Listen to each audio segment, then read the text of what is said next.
Êtes-vous prêt pour une révélation qui pourrait bouleverser votre compréhension de l'équilibre des puissances mondiales? Imaginez un instant les Caraïbes, ces eaux cristallines, ces plages paradisiaques que l'on voit sur les cartes postales.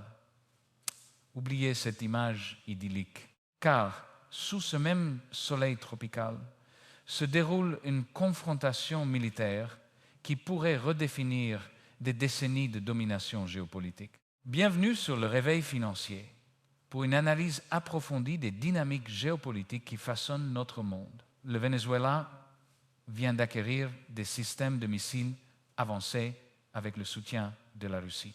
Ce n'est pas une simple dépêche de politique internationale, c'est une déclaration de guerre silencieuse, un défi direct à la puissance navale américaine qui a régné sur ces eaux pendant des générations.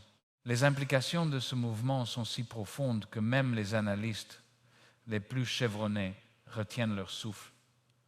Mais attendez, ce n'est que la partie émergée de l'iceberg. Il ne s'agit pas d'une simple démonstration de force militaire. Nous assistons à une stratégie méticuleusement calculée, impliquant des alliances géopolitiques, une influence économique et un réalignement des puissances mondiales qui pourraient directement impacter votre vie, votre économie et l'avenir de vos enfants. Tandis que vous regardez cette vidéo, des navires de guerre américains croisent au large des côtes vénézuéliennes leur système radar scrutant l'horizon. Et quelque part à Moscou, des stratèges militaires observent chaque mouvement avec un sourire à peine perceptible. Pourquoi? Parce que, après des décennies de domination incontestée, les États-Unis sont enfin défiés dans leur propre arrière-cour et la manière dont ils réagiront à ce défi déterminera l'ordre mondial pour les décennies à venir. Plongeons au cœur de cette crise. Le Venezuela, un pays brutalement frappé par les sanctions économiques internationales, dévasté par l'instabilité interne et dont des millions de citoyens ont fui les frontières en quête d'une vie meilleure. Ce même pays vient de prouver qu'il ne pliera pas, et il l'a fait de la manière la plus spectaculaire qui soit, en s'alliant avec la Russie pour acquérir une technologie militaire de pointe qui défie directement la supériorité navale américaine. Ce qui est véritablement fascinant et que les médias traditionnels ne vous révèlent pas, c'est que cette alliance n'est pas née d'un coup de tête. Elle est le fruit d'années de planification stratégique, de négociations secrètes et d'accords commerciaux restés dans l'ombre. Pendant que le monde était préoccupé par d'autres crises, la Russie et le Venezuela bâtissaient silencieusement un partenariat qui émerge aujourd'hui comme une menace concrète à l'hégémonie américaine dans l'hémisphère occidental. Réfléchissez-y un instant. Chaque fois que les États-Unis ont imposé des sanctions économiques au Venezuela, chaque fois qu'ils ont tenté d'isoler le gouvernement de Caracas sur la scène internationale, chaque fois qu'ils ont usé de leur influence pour pousser d'autres pays à rompre leurs relations commerciales, le Venezuela a cherché des alternatives. Et pas n'importe lesquelles. Il a forgé une alliance avec une puissance nucléaire qui a ses propres raisons de contester la domination américaine. La Russie n'aide pas le Venezuela par charité ou par idéologie commune. Moscou joue une partie d'échec géopolitique bien plus complexe où chaque mouvement a de multiples objectifs. En fournissant des systèmes de missiles avancés au Venezuela, la Russie envoie plusieurs messages simultanément. Premièrement, elle peut projeter sa puissance militaire au-delà de ses frontières traditionnelles. Deuxièmement, les sanctions occidentales ne l'empêcheront pas de former des alliances stratégiques. Troisièmement, et c'est crucial, les États-Unis ne peuvent plus considérer leur contrôle sur l'Amérique latine comme acquis. Concentrons-nous maintenant sur la dimension militaire, car c'est là que la tension est palpable. Lorsque le Venezuela a procédé à ses essais de missiles, plusieurs navires de guerre américains naviguaient à proximité. Imaginez la scène. Des capteurs détectant les lancements, des alarmes retentissant dans les salles de commandement, des officiers évaluant rapidement s'il s'agit d'une simple démonstration ou du prélude à quelque chose de bien plus grave. Le Pentagone a qualifié ces événements de provocateurs mais contenus, une formule qui se veut rassurante, mais qui révèle en réalité une profonde inquiétude, car cette situation a démontré que la doctrine navale américaine, avec toute sa supériorité technologique et ses systèmes de défense antimissiles de dernière génération, doit désormais composer avec une variable entièrement nouvelle, une technologie russe opérée depuis le sol latino-américain. Et c'est là le véritable dilemme stratégique qui hante les planificateurs militaires à Washington.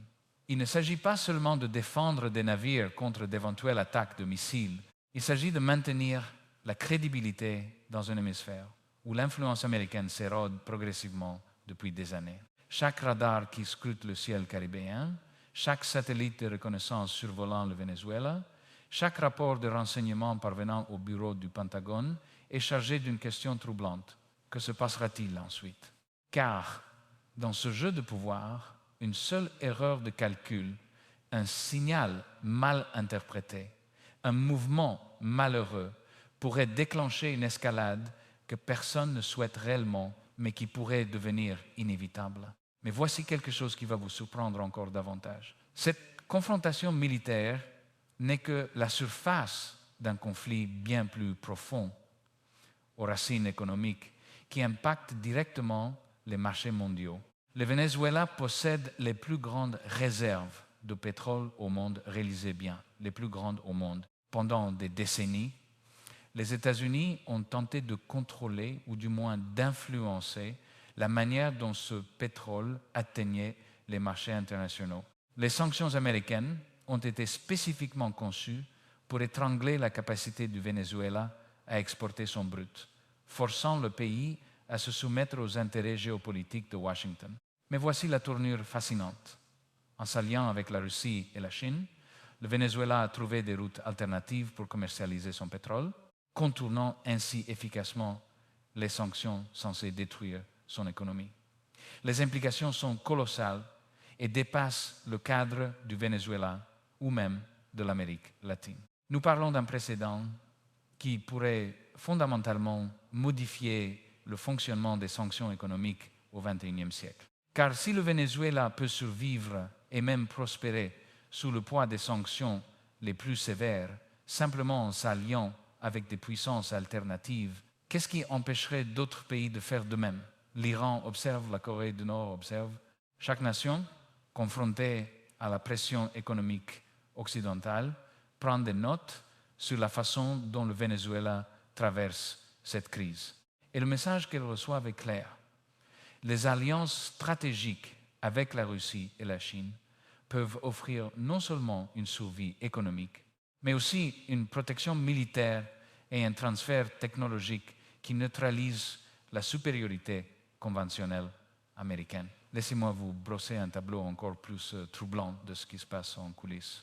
Pendant que vous regardez cette vidéo, des pétroliers vénézuéliens naviguent vers des ports asiatiques, transportant des millions de barils de brut qui, selon les sanctions américaines, ne devraient pas circuler. Ces navires utilisent des techniques sophistiquées pour échapper à la détection. Ils éteignent leur système d'identification automatique, transfèrent leur cargaison en haute mer, changent de pavillon dans des ports intermédiaires. C'est un jeu du chat et de la souris qui se joue à l'échelle mondiale, où chaque mouvement a des conséquences économiques de plusieurs milliards de dollars. Et la Russie n'est pas un simple observateur passif dans ce processus. Des entreprises russes aident le Venezuela à moderniser ses raffineries, à exploiter de nouveaux champs pétroliers et à développer des infrastructures qui lui permettent de contourner les restrictions occidentales.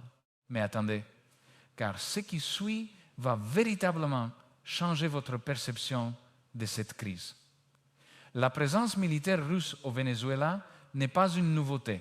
Pendant des années, la Russie a envoyé des avions bombardiers stratégiques au Venezuela, officiellement pour des visites d'entraînement. Des sous-marins russes ont navigué dans les eaux caribéennes.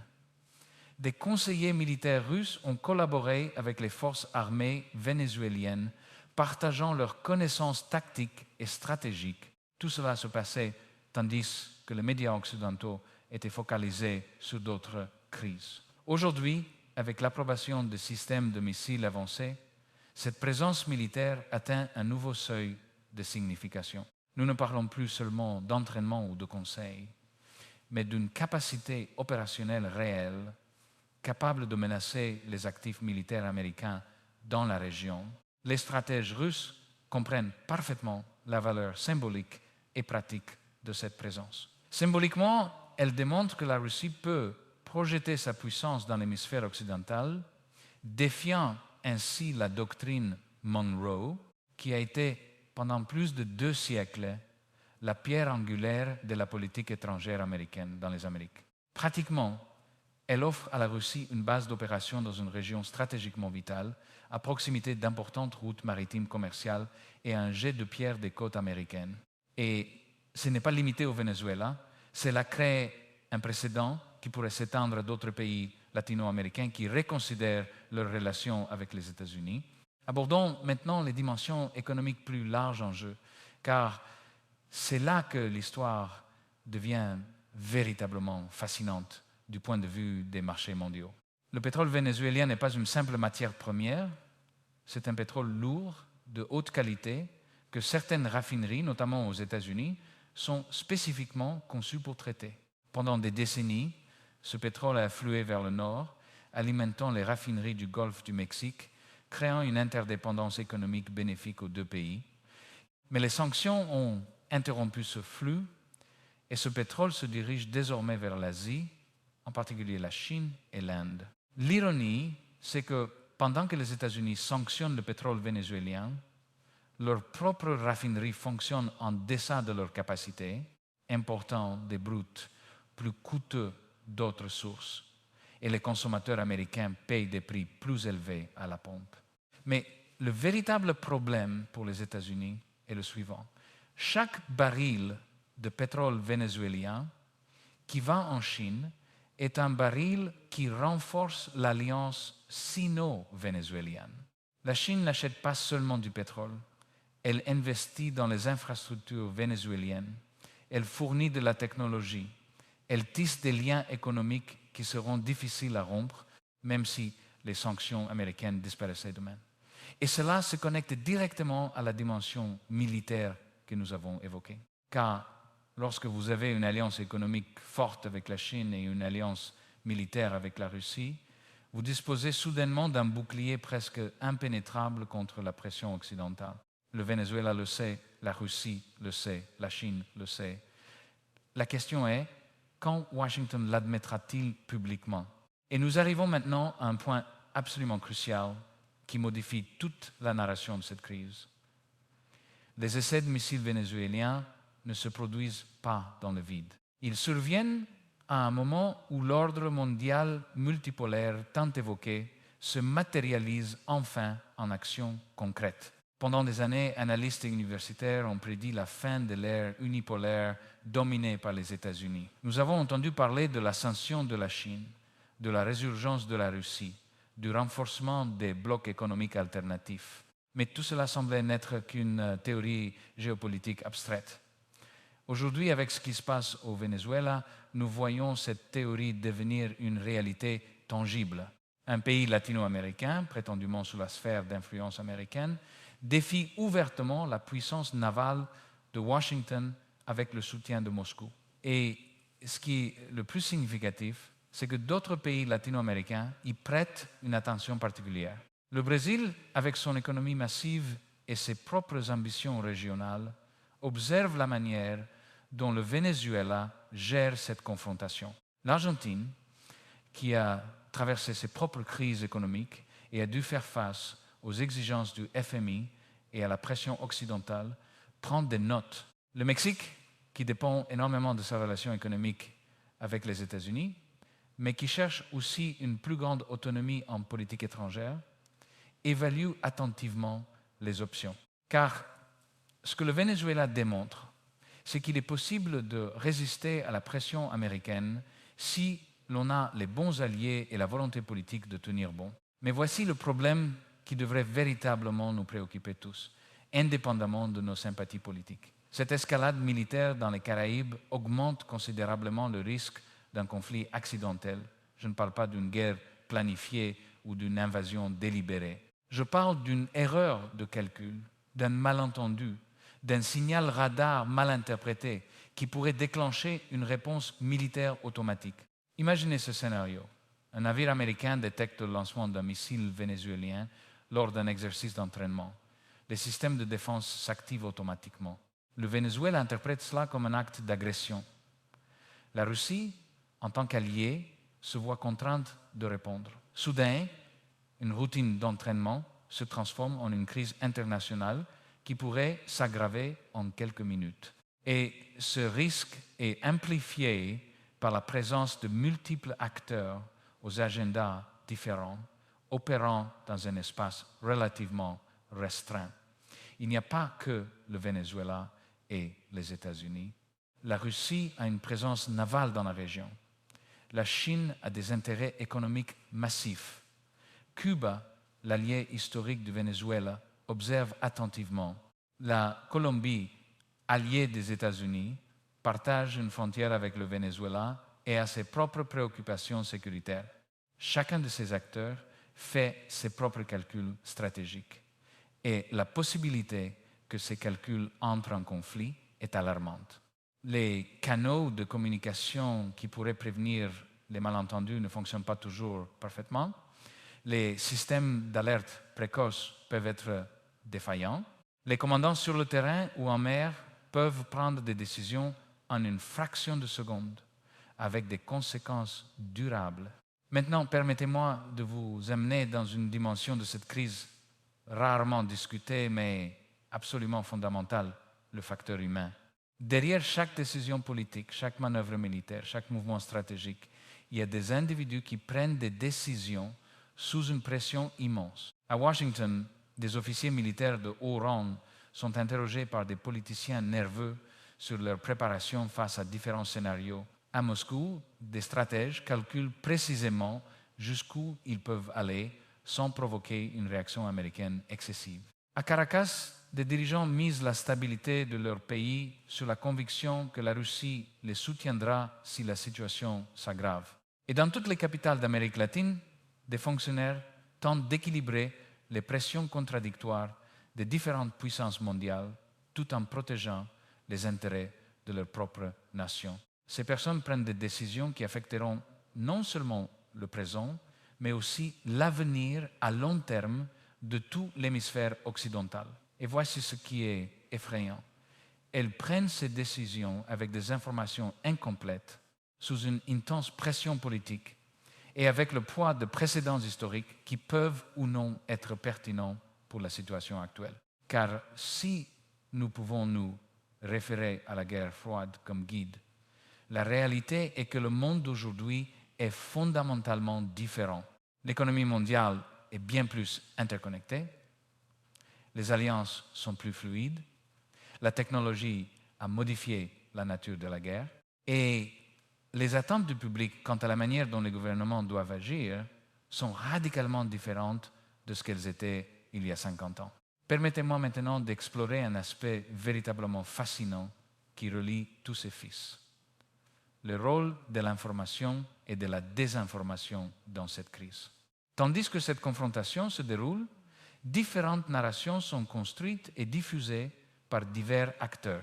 Les médias occidentaux tendent à présenter le Venezuela comme un État paria soutenu par la Russie, menaçant la stabilité régionale. Les médias vénézuéliens et russes, eux, dépeignent la situation comme une légitime défense contre l'agression impérialiste américaine. Les médias latino-américains oscillent souvent entre ces deux récits, reflétant les divisions politiques internes de leur propre pays. Et sur les réseaux sociaux, des millions de personnes se forgent des opinions basées sur des fragments d'informations, des vidéos virales et des analyses d'experts autoproclamés qui peuvent ou non savoir de quoi ils parlent. Cette guerre de l'information est aussi cruciale que la confrontation militaire physique, car elle façonne la perception publique qui, à son tour, influence les décisions politiques. Si la population américaine croit que le Venezuela représente une menace existentielle, la pression politique pour une réponse militaire agressive augmente. Si la population latino-américaine voit le Venezuela comme une victime de l'intimidation américaine, le soutien régional aux politiques défiant Washington s'accroît. Chaque gouvernement impliqué comprend cela et travaille activement à contrôler le récit.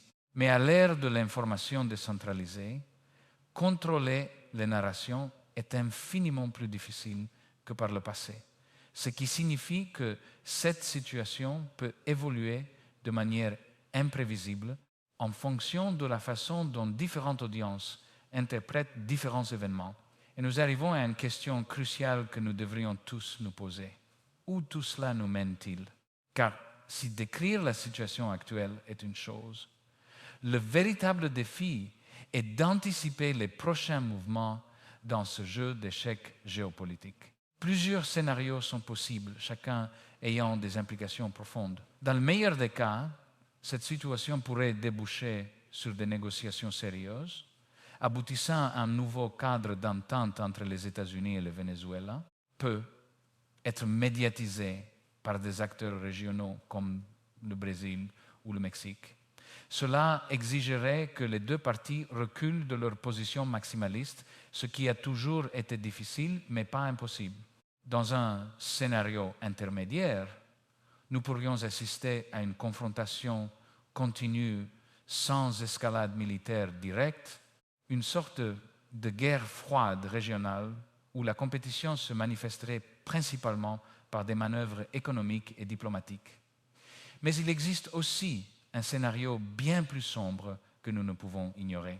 Si la situation dégénérait militairement, les conséquences seraient dévastatrices, non seulement pour le Venezuela et les États-Unis, mais pour toute la région.